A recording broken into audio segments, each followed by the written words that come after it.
আসসালামু আলাইকুম প্রিয় দর্শক, আজকে চলে আসলাম বাতুয়াকুড়ি গ্রামের শেষ প্রান্তে।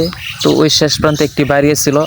তো এই বাড়ি নিয়ে আজকে একটি ভিডিও করব, আপনাদেরকে দেখাবো। বাড়িটা কিন্তু অনেক সুন্দর। তো এই জায়গায় আর আশেপাশে কোনো বাড়ি নাই, তো একটা বাড়ি। এই বাড়িতে বন্যার সময় প্রায় একদম ঘরের ভিতরে পানি উঠে পড়ে।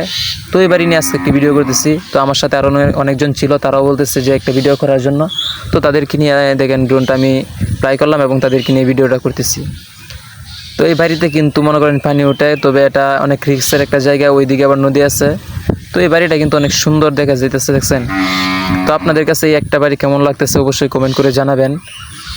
আর ভিডিও করব, আপনাদেরকে দেখাবো প্রতিনিয়ত, ইনশাল্লাহ ভিডিও ছাড়ার চেষ্টা করব।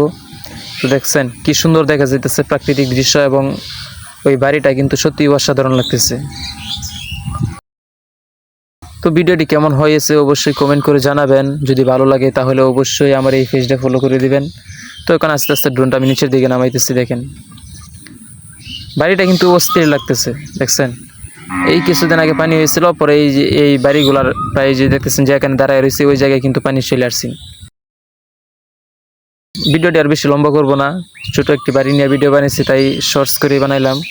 তো অবশ্যই কমেন্ট করে জানাবেন কেমন হয়েছে। তো পরবর্তী ভিডিওর জন্য অপেক্ষা করুন। আল্লাহ হাফেজ।